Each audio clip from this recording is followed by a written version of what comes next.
Good morning, welcome to SouthernCrossGO. Now this is the monthly news report for June 2026, so let's get into it. So the first story up today is another drug story.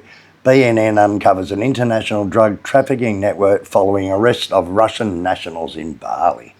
The National Narcotics Agency, the BNN, is investigating a suspected international drug trafficking network following the arrest of Russian nationals in Bali, Bali, during which about 7.8 kilos of narcotics was found.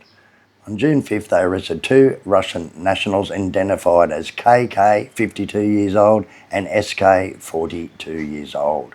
The operation commenced following information at SouthernCrossGO Customs in Jakarta regarding a suitcase from Thailand containing narcotics carried by KK, who was bound for Bali upon landing in Jakarta International Airport. KK continued the journey by a rental car to Ketapang Port, crossing the strait around 1:30 a.m. Western Indonesian time. Reaching Gili Manuk Port approximately 3:30 a.m. Central Indonesian time, KK was picked up by SK following a chase from Gili Manuk to Bali. BNN officers arrested both suspects and confiscated 7.8 kilos of hashish. Hashish is a concentrated cannabis product made from the collected and compressed resin of cannabis plants. This substance is typically brown and solid, resembling a ball, stick or block. It contains significantly high levels of tetrahydrocannabinoid, THC, more than regular cannabis. So anyway, they're onto them now. They're investigating the international syndicate and how far it goes, the origin of where it come from, and hopefully they get rid of these this Russian mafia or whatever it is that's international ring. Anyway, on to the next story. Now the next story is about immigration. The Immigration Minister, Silmi Karim, arrested in corruption scandal over foreign residency permits. This is encouraging news, it says. There's a growing investigation into approximately 100 agents suspected of issuing illegal visas dating back to the COVID-19 pandemic. Rumour has that the company owners could face jail time and asset confiscation. The Corruption Eradication Commission on Thursday detained Deputy Immigration and Corrections Minister Silmi Karim, naming him as a suspect in the alleged corruption case involving the processing of resident permits for foreign nationals. Okay, a little bit of corruption in the immigration office. So anyway, they've got him and caught him, and we'll see what happens about that one. So next up we have the newest shopping venture in Bali, Sira Village. Bali's newest lifestyle and shopping destination is set to open in July.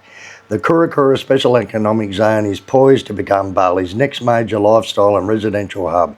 The Indonesian government envisions Kura evolving into a global financial centre while pioneering knowledge, innovation and education.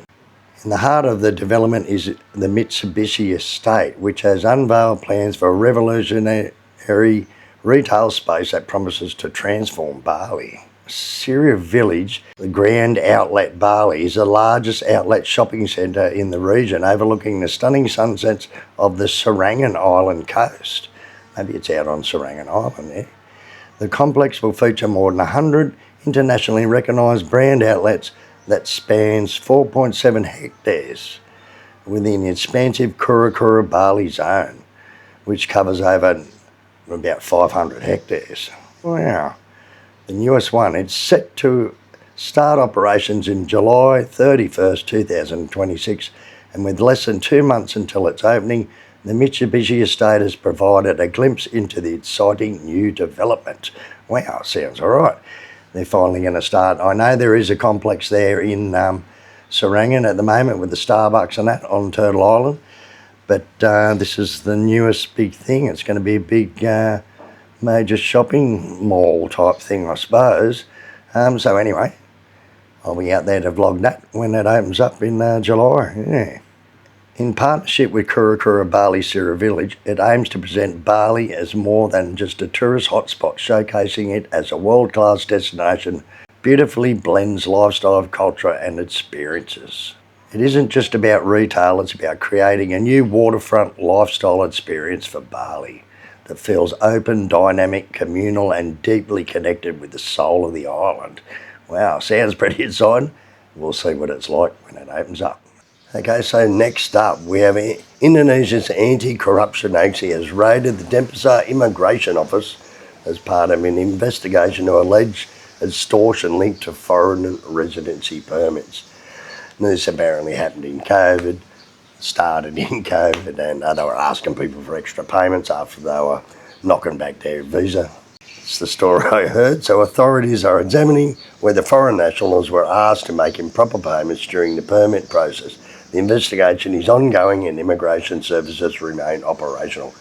Apparently they've arrested some people and it's under heavy investigation. We'll see what happens with that. I've never ever had any trouble with immigration. They've always been good. And yeah, so we'll see what happens with that one.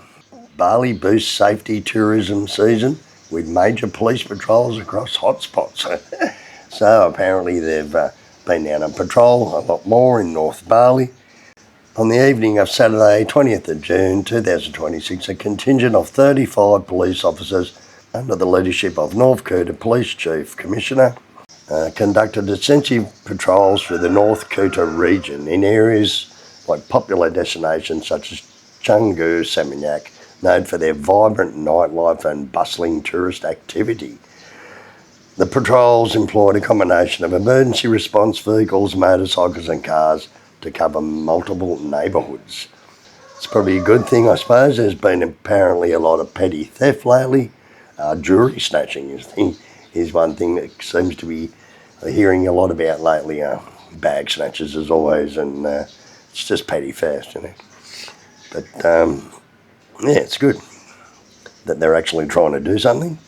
In addition to the surveillance, police team engages with local residents, tourists and village security officers and villa staff to gather any reports on suspicious behaviour. Oh, well, good on them. At least they're trying to do something. You can report your disturbances through the emergency call centre at 110, which provides assistance in English for tourists. Normally every dry season is when they start doing this around the area. So up Sunset Road it does flood a lot in the big floods. Had a few really big flooders where it's like a metre under road of areas of Sunset Road. So they're putting new drains and bigger drains and that along there.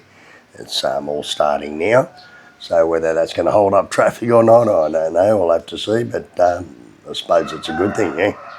A West Sussex man, Rob Keating, 40, has been sentenced after being convicted of stalking American influencer Alexander Supper, known to 146,000 followers. It's just gone through the courts in May, and apparently what he was doing was sending a lot of emails and videos, and now he's flown. She was living in Bali, this influencer, and he's flown to Bali, and he messaged her, "You are never getting rid of me." He also sent a disturbing photo of a body in a suitcase, threatening to do the same thing to her. Either you agree to meet me or I'll have a suitcase you can fit in. Either way, you are getting relationshiped or kidnapped. So he's threatened to kidnap her. When they caught him, it says they found some rope in his bag. There were sightings of him near her residence. She fled to her friend's house and alerted the local police. Then she left the country with fear for her safety. Yeah, she also notified the American and English consulates here in Indonesia, and the police says he was arrested upon return back at Gatwick Airport in England. Despite ongoing investigations, he continued to send her messages, including screenshots of flights to Bali with the captions, "Round 2 coming up." Well, anyway, they've got him. He's been sentenced, and yeah, there's some weird ones out there, isn't there? Anyway, bit of a weird story. So the Indonesian authorities shut down a legally operated foreign-owned beauty clinic in Bali. The Indonesian authorities have shut down a legally operated foreign-owned beauty clinic in Bali for operating without the proper permits and employing unauthorised foreign nationals, including Russians, American citizens. Yeah, so they're obviously working without the right visas and stuff, and they've been caught and closed down. 6 foreign nationals have been deported from Bali for immigration violations. A total of 6 foreign nationals have been expelled from Bali due to various violations, overstays of their visa. They were successfully deported, and they were found to have committed offences ranging from property damage, failing to pay food bills and hotel bills, and exceeding their permitted stay in Bali, probably overdoing their visa too long. And yeah, so 6 people have been deported, so make sure your visas are all good. Alright, so it's been sort of a quiet month in June in Bali, and yeah, there was Galungan this month. You probably noticed the penjaws everywhere and the festivals. Twice a year is Galungan. It's a good time of year to be in Bali, and yeah, there hasn't been as many drug busts and stuff like that this month, which is good. They seem to be catching people every month coming in the country, smuggling. So it's been a bit of a quiet month for June in 2026. I'll be seeing you for the next one at the end of next month in July. So anyway, Southern Cross Go, over and out.